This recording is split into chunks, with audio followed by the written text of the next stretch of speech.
রাশিয়ায় চলমান অর্থনৈতিক সংকটের কারণে অসংখ্য পেনশনভোগী এখন প্রতিদিনের খাবারের জন্য সংগ্রাম করছেন। মূল্যস্ফীতি ও জীবনযাত্রার ব্যয় বাড়ায় অনেক বৃদ্ধের জন্য পেনশন আর পর্যাপ্ত নয়। এই পরিস্থিতিতে সামাজিক দাতব্য সংস্থা ও স্বেচ্ছাসেবীরা এগিয়ে এসে বৃদ্ধ ও দরিদ্রদের জন্য খাবার সরবরাহ করছে।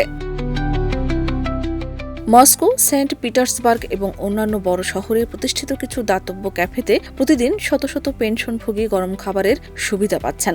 এসব ক্যাফের মূল লক্ষ্য হল বৃদ্ধদের মৌলিক খাদ্য ও পুষ্টি নিশ্চিত করা। প্রতিষ্ঠানগুলো বলছে অনেক পেনশনভোগীর জন্য এই খাবারই দিনের প্রধান খাবার।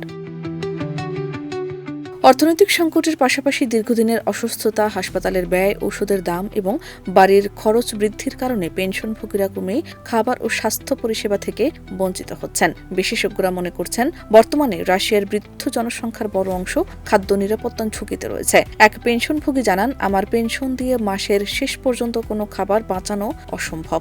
এই ক্যাফেতে এসে অন্তত একটি গরম খাবারের নিশ্চয়তা পাই। এটি আমাদের জীবনের জন্য অনেক বড় সাহায্য।